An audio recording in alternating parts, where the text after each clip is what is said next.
सभी I hope सभी अच्छे होंगे। तो दोस्तों आज मैं फिर से लेकर आया हूँ आपके सामने क्लास प्रोग्राम नंबर 4 जिसका नाम रहेगा MS डॉस। डॉस क्या होती है? कोडिंग। कोडिंग का मतलब क्या होता है? एक तरीके से हम पुराने समय पर अगर हम बात करें, पहले MS डॉस का ही यूज किया जाता था। अभी विंडो आ चुकी है जो आपके सामने डिस्प्ले हो जाता है कि हम फोल्डर बना रहे हैं, फाइल बना रहे हैं या MS वर्ड की फाइल बना रहे हैं। पहले ऐसा कुछ नहीं था। पहले ओनली ब्लैंक स्क्रीन होती थी और कमांड से ही काम करते थे। जिसको कमांड याद होती है वही काम कर सकता है। तो हमें क्या करना होता है कि मैं आपको छोटा सा प्रारूप दिखाता हूँ कोडिंग का। तो उसके लिए आपको क्या करना पड़ेगा, विंडो दबा के R प्रेस करेंगे और इसमें लिखेंगे CMD और एंटर प्रेस करेंगे। तो इस प्रकार आपकी कोडिंग होती थी पहले। मतलब कमांड से ही काम कर सकते हो, अन्यथा कुछ नहीं होता। ओनली ब्लैंक स्क्रीन रहेगी और आप टेक्स्ट पे काम कर सकते हो। आप देख नहीं सकते हो कि हम फाइल जो बना रहे हैं स्पष्ट में नहीं देख सकते हो, वो कमांड से ही देखी जाती है। तो ये जो C:, यूजर स्लैश SGCSM जो भी लिखा हुआ है, इसको बोला जाता है प्रोम्प्ट। प्रोम्प्ट मतलब क्या होता है कि हमने जो विंडो इंस्टॉलेशन की है वो कहाँ पर की है, उसको बोला जाता है प्रोम्प्ट। प्रोम्प्ट के बाद अब हम जानेंगे कि सबसे पहले इसमें आज का करंट डेट क्या है। आज की डेट जानना चाहते हैं हम, तो किस प्रकार देखते हैं सारी चीज़ें। मतलब जिसको कमांड याद होगी वही काम कर सकता है, अन्यथा कोई काम नहीं कर सकता है। चलिए देखते हैं तो कैसे कैसे वर्किंग होता है। ठीक है, तो सबसे पहली कमांड आप बोल रहे हो कि डेट देखने के लिए, तो आप DAT डेट टाइप करोगे और इंटर प्रेस करोगे तो ये बता रहा है 26 जुलाई 2026 हो चुकी है। Enter the new date. अगर ये गलत है तो आप नई डेट भी बना सकते हो। इंटर प्रेस करेंगे प्रोम्प्ट पे, क्योंकि नेक्स्ट कमांड जब भी लगेगी वो प्रोम्प्ट पर ही दी जाएगी। नेक्स्ट है टाइम और इंटर प्रेस करेंगे। 10:37 हो रही है तो ये टाइम बताएगा कमांड के द्वारा। तो इसका अर्थ ये हुआ कि जब तक आप पहली कमांड लगा के जब तक रन होके नहीं आ जाएगी आपको शो नहीं करा देगी, जब तक दूसरी कमांड नहीं लगा सकते। इसमें एक बार में एक ही वर्क होता है। और हम विंडो में क्या करते थे, GUI ऑपरेटिंग सिस्टम में हम गाने भी सुन सकते हैं और वर्क भी कर सकते हैं। इसमें ऐसा कुछ नहीं है। ये डॉस होती है, ये CUI ऑपरेटिंग सिस्टम होती है, कैरेक्टर यूजर इंटरफेस। ठीक है, अब तुम्हें इसका वर्जन देखना है लैपटॉप का, कंप्यूटर का। तो ये विंडोज वर्जन कौन सा है? 10 है, माइक्रोसॉफ्ट विंडोज। अगर आपको स्क्रीन क्लीन करनी है, जो भी आपने काम किया उसकी कमांड क्या होती है? CLS, मतलब स्क्रीन क्लीन करना के लिए। अगली कमांड है DIR। DIR का मतलब होता है जैसे आपको फाइल और फोल्डर की लिस्ट देखनी हो कि इसमें कितनी फाइल हैं कितने फोल्डर हैं। आप देख पा रहे हैं इसमें 2 फाइल है और 17 फोल्डर हैं इसके अंदर। और ये भी जनरेट कर देगा कि कब कब हमने फोल्डर क्रिएट किए हैं। ठीक है, ये बता रहा है आपको। और अगर हम DIR/P लगाएंगे तो क्या करेगा? P के हिसाब से फाइल की लिस्ट पेज वाइज शो कराएगा। ये पेज वाइज शो करा दिया। DIR/S का मतलब क्या होता है?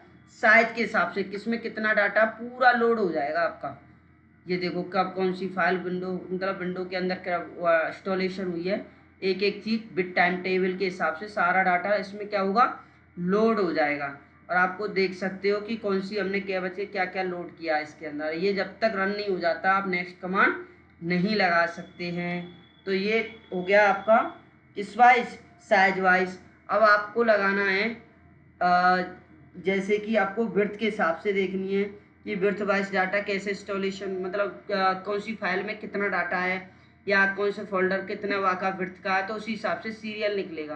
तो ये तो भाई विंडोज C में जितना भी आपका डाटा है वो सारा इंस्टॉल जब तक नहीं हो जाएगा आप जब तक दूसरी कमांड नहीं दे सकते हो। कितना भी स्पेस दबा लो चाहे कोई भी कमांड कर लो, तो ये पूरा जब तक लोड नहीं होगा तो तब तक आपकी कमांड शो नहीं कराएगा नेक्स्ट वाली। तो हम इसको, अब ये कमांड कंप्लीट हो गई। इसमें बता रहा है 41,533 फाइल हैं इसके अंदर, 16,732 इसके अंदर फोल्डर हैं। और DIR/W विड्थ के हिसाब से देख लो कि आपको उसके हिसाब से दे देगा। ठीक है, अगर आपको ये एग्जिट करना है तो यहाँ पे आपको EXIT लिखना पड़ेगा जब MS DOS क्लोज होता है, अन्यथा नहीं होगा। क्यों? क्योंकि पहले समय पे क्या था, माउस का प्रयोग बहुत कम होता था, ओनली कीबोर्ड से काम करते थे। कमांड जिसको याद हो वही काम कर सकता है। ठीक है, नेक्स्ट कमांड है सिस्टम की इंफॉर्मेशन जाननी है, SYSTEMINFO सिस्टम इन्फो लिखना है आपको, इंटर। तो ये पूरी प्रोसेसिंग लोड हो जाएगी इसकी कि विंडो कौन सा कंप्यूटर है, और इसमें क्या क्या डिवाइस लगा हुआ है, ब्लूटूथ है नहीं है क्या है, और कौन सा इसमें प्रोसेसर, नेटवर्क कार्ड कितने का है, इसमें पूरी इन्फॉर्मेशन लोड होके आएगी। आपकी मल्टी प्रोसेसर है और विंडो 10 डली हुई है और विंडो 10 होम है ना, और ये कितने जीबी इसमें वो है मेमोरी है, कब विंडो इंस्टॉलेशन हुई थी, सिस्टम टाइप 64। तो पूरी डेल का लैपटॉप है ये। और ओरिजिनल विंडो और मतलब ओरिजिनल जो इंस्टॉलेशन जो डेट है वो 7 जनवरी 2025 की है। इस प्रकार आप पूरी सिस्टम की, कंप्यूटर की, अपने लैपटॉप की पूरी इंफॉर्मेशन निकाल सकते हो उसके अंदर, ठीक है। और अब हम करेंगे CLS स्क्रीन क्लीन। अब आपने बोला है कि मान के चलिए भाई हमें फ़ोल्डर बनाना है सर, तो इसमें फ़ोल्डर कैसे बनाएंगे हम। तो अब मैं आपको एक छोटा सा नज़ारा दिखाऊंगा, ध्यान से समझना है आपको साथ ही साथ चेक भी कराऊंगा कि आपकी फाइल बन रही है या नहीं बन रही है। देखो मैंने विंडो ही दबाया और आपको C और D, तो मतलब दिस PC पे चले गए। अब डी पार्टीशन खोल लिया आपने, ठीक है। जब डी पार्टीशन खोलेंगे तो डी पार्टीशन खोलने के बाद मान के चलिए कि हमने यहाँ से छोटा साइज कर दिया, ठीक है। ये अब हमने नीचे गए, यहाँ से स्क्रॉल करके नीचे, अब यहाँ पे इसको छोटा साइज कर दिया। अब आपको पहले तो पार्टीशन चेंज करना, D कॉलन और इंटर। अब डी पार्टीशन में आ गया। अब आपको यहाँ पे क्या लिखना होगा, जैसे कि MD, फोल्डर बनाने की कमांड क्या होती है, MD स्पेस, फोल्डर का नाम है राज शर्मा, ओनली राज दे दिया अपने, इंटर, ठीक है। DIR इंटर करके देखो, इसमें राज के नाम का फोल्डर मिलेगा, देखो ये रहा। अब आपको बिलीव नहीं है तो आपको अल्ट टैब दबाना है। मैंने अभी अभी यहाँ पे इसीलिए मैंने ये विंडो की करके पार्टीशन चेंज किया था, ये देखो आपके सामने आ गया राज नाम का, ठीक। अगर आप यहाँ से कमांड लगाओगे RD स्पेस RAJ राज इंटर, अब वो देखिए डिलीट हो गया, अब नहीं मिलेगा इसके अंदर। आप अल्ट टैब करके भी देख लीजिए, यहाँ से राज डिलीट हो गया। तो मतलब MD करेंगे तो फोल्डर क्रिएट होगा और RD कर देंगे तो फोल्डर डिलीट हो जाएगा, ठीक है। अब इसी प्रकार मैं आपको दिखा रहा हूँ आज फाइल बनाना, कि हम लोग पहले समय पे CMD में फाइल क्रिएट कैसे करते थे। तो आपको लिखना है COPY copy space con space, अब फाइल का नाम है आपका जैसे कि कृष्णा.txt। तो TXT का मतलब होता है नोटपैड का extension name, enter, TO2 enter space THE the principal SHRI Shri ji computer institute, ठीक है जी, Govardhan plaza nearby Dan Ghati temple, ठीक है। आपने ये करके और Ctrl Z से सेव करते हैं इसमें, किससे, Ctrl Z। आप Ctrl Z दबा के इंटर प्रेस कर देना, वन फाइल कॉपी हो जाएगी। आप विंडो ही करके चेक कर लो, देखो ये आ गई कृष्णा के नाम से, हमने कृष्णा के नाम से ही तो बनाई थी कॉपी, कृष्णा.txt। ये देखिए डबल क्लिक करके आप चेक कर लो, नोटपैड की तरह दिखेगा, देखो उससे। तो हम क्या है पहले समय पे ऐसे ही काम करते थे डॉस पे। अब आपने बोला कि सर कि हमें उसका लिखा हुआ मैटर कैसे चेक करेंगे, तो टाइप लगा दीजिए। जैसे हमने CLS कर दिया, मुझे याद है कृष्णा नाम की हमारी फाइल है, तो CLS करने के बाद आपको TYPE टाइप स्पेस KRISHNA कृष्णा.txt, कृष्णा.txt और इंटर दबा देना है। ये देखो इसके अंदर ये लिखा हुआ है, ठीक है।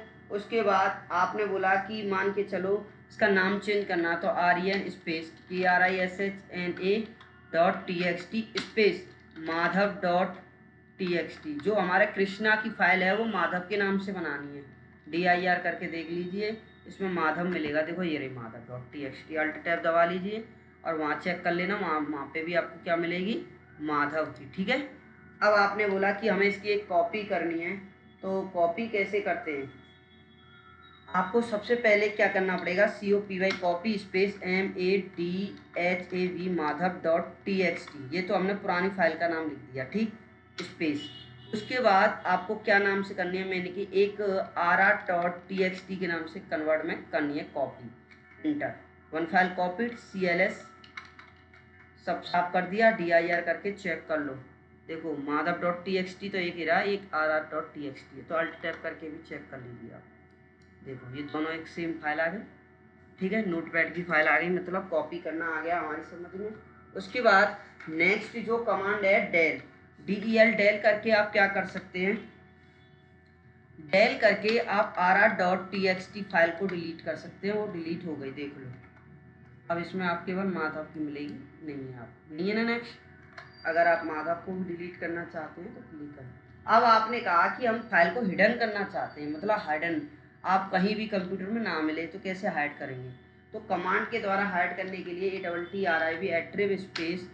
ATTRIB स्पेस फाइल का नाम क्या था हमारा, माधव.txt स्पेस +H इंटर। अब DIR कर लीजिए, इसमें आपकी फाइल गायब हो जाएगी। और टैब देख लो, यहाँ से भी गायब हो गई।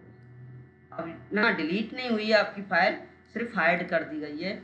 अगर वो फाइल फिर से पुनः वापस लेके आनी हो तो आपको क्या करना पड़ेगा, ATTRIB स्पेस फाइल का नाम क्या था हमारा, माधव.txt स्पेस -H, क्या लगाना है, -H इंटर।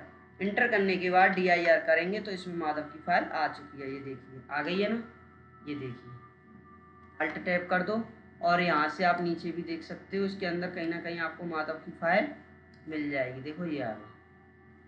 ठीक है, तो ये होता है आपको फाइल को हिडन करना।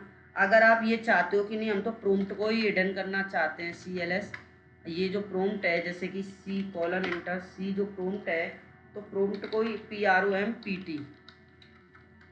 PROMPT प्रोम्प्ट स्पेस, जब तुम्हें क्या लिखना है, प्रोम्प्ट स्पेस नहीं, हमें सबसे पहले प्रोम्प्ट का नाम चेंज करना सीखते हैं।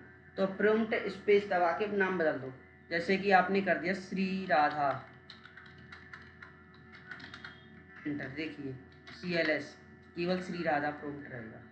अगर वापस लाना PROMPT प्रोम्प्ट लिख के और इंटर दबा देंगे तो पुराना हमारा वापस आ जाता है, केवल प्रोम्प्ट लिखने से। ठीक है, इंटर दबाने से CLS ये आ गया। अगर आपको ये छुपाना हो, ECHO echo space of CLS, तुम्हारा प्रोम्प्ट हाइड हो गया, ECHO ना स्पेस ऑन, और ये वापस आ गया CLS। और TREE लगाएंगे तो आपकी जितने भी फोल्डर के अंदर क्या क्या फोल्डर है या फाइल के अंदर क्या क्या फाइल है, उसके अंदर का भी डाटा चेक कर सकते हो। तो ये थी हमारी कुछ MS DOS की सम शॉर्टकट की सम कमांड्स। आगे नेक्स्ट वीडियो में हम इसको बहुत अच्छे तरीके से और इनसे हार्ड लेवल आपके सामने कमांड लेके आएंगे। तब तक आप हमारे चैनल को लाइक, सब्सक्राइब और शेयर करना ना भूलें, और हमें कमेंट करके ज़रूर बताएं। अपना बहुत ढेर सारा प्यार दें। धन्यवाद आप सभी का बहुत।